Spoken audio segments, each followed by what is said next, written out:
আজকে যে এত মজার একটা আইটেম আমি তৈরি করছি, এটা দেখে কারো মুখে যদি পানি চলে আসে তার জন্য কিন্তু আমি দেই না। আসসালামু আলাইকুম। সবাই নিশ্চয়ই ভালো আছেন? আলহামদুলিল্লাহ আমরাও সবাই ভালো আছি। এটা ছিল ২৯ রোজায়, একদম শেষ রোজার দিন। আমি এই দিন তেমন কোনো ইফতারি করিনি। শুধু ফ্রাইড রাইস আর চিকেন ফ্রাই করব। আর সঙ্গে থাকবে কয়েক রকম জুস। অনেকদিন ধরেই একটু শুটকি মাছ ভুনা খেতে ইচ্ছে করছিল। এই সম্পূর্ণ রোজায় সবজি তো খাওয়াই হয়নি।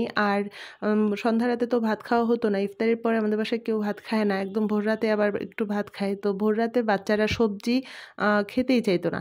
তো এইজন্য শুধু মুরগি, গরুর মাংস নয়তো বড় যেকোনো মাছ এই কয়টা দিয়েই সেহরিতে খাওয়া হতো।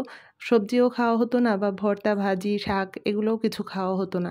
তো মাছ, মাংস খেতে, খেতে এখন আর ভালো লাগে না। এখন ইচ্ছে করছে একটু ভর্তা দিয়ে বা একটু শাক ভাজি দিয়ে বা একটু শুটকি ভুনা দিয়ে ভাত খেতে। ভাবলাম আজকে তো ইফতারিতে বেশি কিছু বানাচ্ছি না, আর আগামী দিন তো ঈদ। ঈদের দিন থেকে টানা ৩-৪ দিন পর্যন্ত মাংস, পোলাও এগুলোই খাওয়া হবে। তো একটু শুটকি ভুনা যদি করে রাখি, আমার যখন ইচ্ছা হবে তখন গরম, গরম ভাত দিয়ে শুটকি ভুনা খেতে পারবো। তো এইখানে আমি চ্যাপা শুটকি নিয়ে নিলাম। আর অন্যদিকে আমি ফ্রাইড রাইসটাও করে নিচ্ছি ইফতারির জন্য। আর আমার চিকেন ফ্রাইও করা হয়ে গেছে।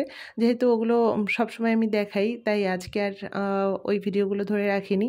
আজকে ভাবলাম যে একটু শুটকি মাছ ভুনা করব, সেটাই আপনাদের সঙ্গে শেয়ার করব। এখানে আমি রাইসের সঙ্গে ক্যাপসিকাম, গাজর, সামান্য একটু চিকেন আর ডিম দিয়েছিলাম।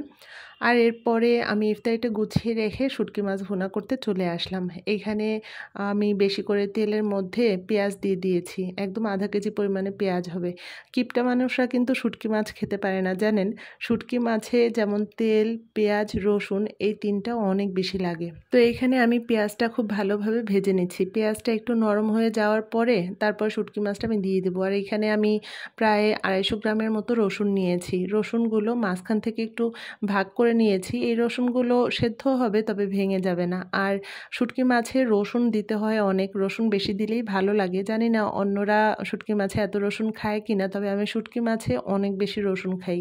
এখানে চ্যাপা শুটকিগুলো ভালোভাবে ধুয়ে পানিতে একটু ভিজিয়ে রেখেছি। আর চ্যাপা শুটকির মাথাটা আমি ফেলে দিয়েছি। আর চ্যাপা শুটকি তো নরম মাছ, দেখা যায় এই তেলের মধ্যে দিলেই এটা নরম হয়ে যায়। এটার কাঁটাটা ওইভাবে বোঝা যায় না, তাই কাঁটা আর ফেলে দিই না আমি।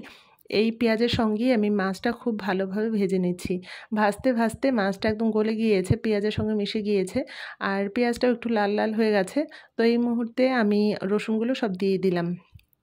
আর রসুনটা দেওয়ার পরে আমি এখন খুব ভালোভাবে এটা ভাজবো, যেন পেঁয়াজটাও ভাজা হয়ে যায়, মাছটাও ভাজা হয়ে যায়, আর রসুনটাও যেন ভাজা হয়ে যায়।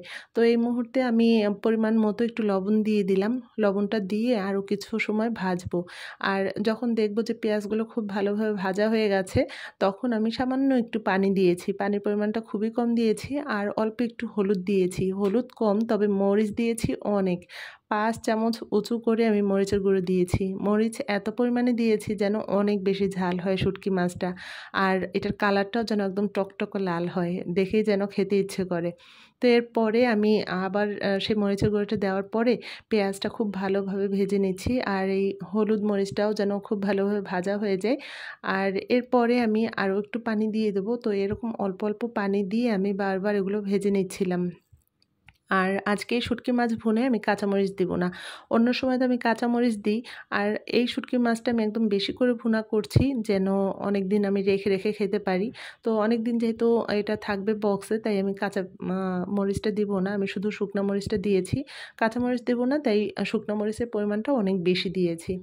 তো যারা ঝাল খেতে পছন্দ করে তাদের কাছে তো আমার এই খাবারটা ভালো লাগবে। তবে ঝাল যারা পছন্দ করে না তারা আমার এই খাবারটা পছন্দ করবে না। তো এরপরে আমি এটা খুব ভালোভাবে ভেজে নিচ্ছি। দেখেন একদম তেল ছেড়ে আসে। তো সেই সময় আমি একটু পরিমাণে বেশি পানি দিয়েছি। এর আগে অল্প, অল্প পানি দিয়ে বারবার ভাজছিলাম। আর এখন একদম পরিমাণে বেশি পানি দিয়েছি, যেন এই রসুনগুলো একদম সেদ্ধ হয়ে যায়, তবে ভেঙে যাবে না। যেন রসুনগুলো একদম নরম হয়ে যায়। তো এরপরে আমি নাড়াচাড়া দিয়ে খুব ভালোভাবে এটা মিশিয়ে দিয়ে এখন কিছু সময় একটু ঢেকে রাখবো। এটা ঢেকে রাখবো, আর চুলার আঁচটা একদম বাড়িয়ে দিয়েছি, যেন একদম টকবক করে ফুটে ওঠে। আর এরপরে দেখেন ঢাকনা খোলার পরে দেখলাম যে তেলটা উপরে উঠে এসেছে। আর এটা আরও ভাজতে হবে, পানিটা আরও শুকিয়ে ফেলতে হবে। তারপর একটা বক্সে করে আমি ফ্রিজে রেখে দেবো ঠান্ডা হয়ে গেলে। তো এভাবেই আমি শুটকি মাছ ভুনা করি। আপনারা একটা কমেন্টস করে জানাতে পারেন যে আপনারাও কি এভাবে শুটকি মাছ পছন্দ করেন? আর শুটকি মাছ কে, কে খেতে পছন্দ করেন? যারা খেতে পছন্দ করেন তারা তো আজকের এই খাবারটা দেখলে তাদের আর কি মুখে পানি চলে আসবে।